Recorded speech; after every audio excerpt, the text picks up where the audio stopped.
this whole thing, I don't know.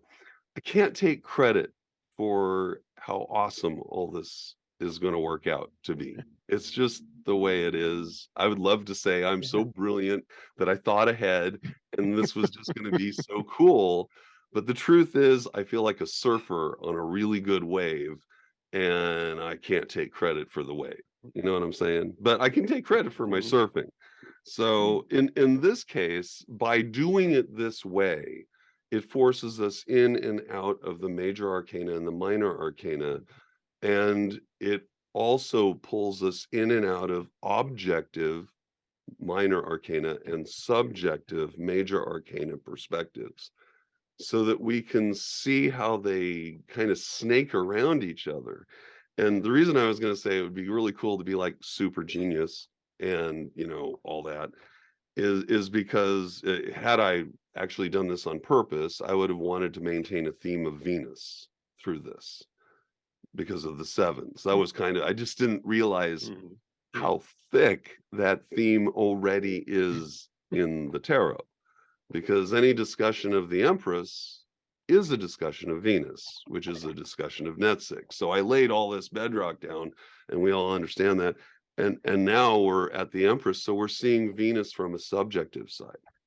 The interesting point of the different intelligences is that Chokmah is the illuminating intelligence, and then the path of the Fool, which emerges from Keter, is the scintillating intelligence. So I had to break this down, like actually look at the definitions of each of these, because I was like, okay, so we're going here. So at the top, you know, as we emerge from Keter and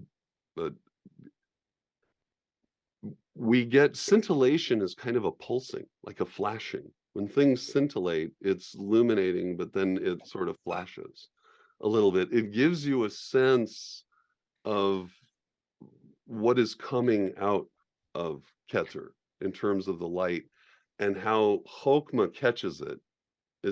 It's almost like a baseball game. Everything's in motion, I guess. So no one's just kind of standing there. Chokmah is both catching and throwing. That's why when you get to the door of the Empress, when you get to Dalit, the 14th card, she represents the function of the coaxial flow of energy going between her and Binah. That's why she is seen as a Janus image by many esotericists. Janus is the god that faces both directions, right, at the same time. And so the idea then is she becomes the vessel through which creation becomes manifest, which is why Crawley and many others then depict her as being pregnant. In Crawley, she's kind of sitting off to the side, you know, and sort of that pose that women do when they're holding their tummy. She doesn't look super pregnant, but in the Rider-Waite version, she clearly is with child. And that idea then is the reception of a certain thing, which through the process of passing through her becomes something else, right? It becomes more. It becomes invested with materiality, with mortality. And so when looking at the tree and looking at the subjective paths here, specifically looking at the magician, the Empress, and the High Priestess, and their associated planetary elements, we get a correspondence to Yetzirah down here, okay? And it makes a lot of sense. The magician, obviously, Mercury, right? So the magician's association with Hod is here. The High Priestess is associated with the moon. She actually has a moon crescent in her card, which is a big clue to go look there. So this is Yesod, which means that she mediates between forces rhythmically, right? She's part of that process of flow between two forms of energy, Yakin and Boaz. And the one that I find fascinating, and this, of course, is shown all over her dress as well as everywhere else, is the door, Venus, the Empress, is tied to the planet Venus. So, and so this then gives you the inheritance, a preview of the inheritance that Venus gains. And it also gives you an idea of the function of the universe, ultimately. Like, what makes creation happen? And the thing that makes creation happen is love. I know that sounds really sappy, but it is absolutely the truth. That is the function of the Empress. That is to clothe things within an aspect of love. It means that creation is creation so that joy may happen, because joyful ecstasy comes from a sense of love.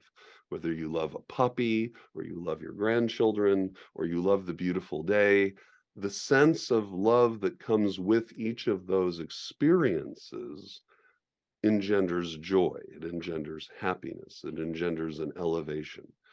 To get a sense of the subjective experience that can be had within the Empress, one has to conceptualize feeling, not feeling with purpose, but just pure emotional feeling.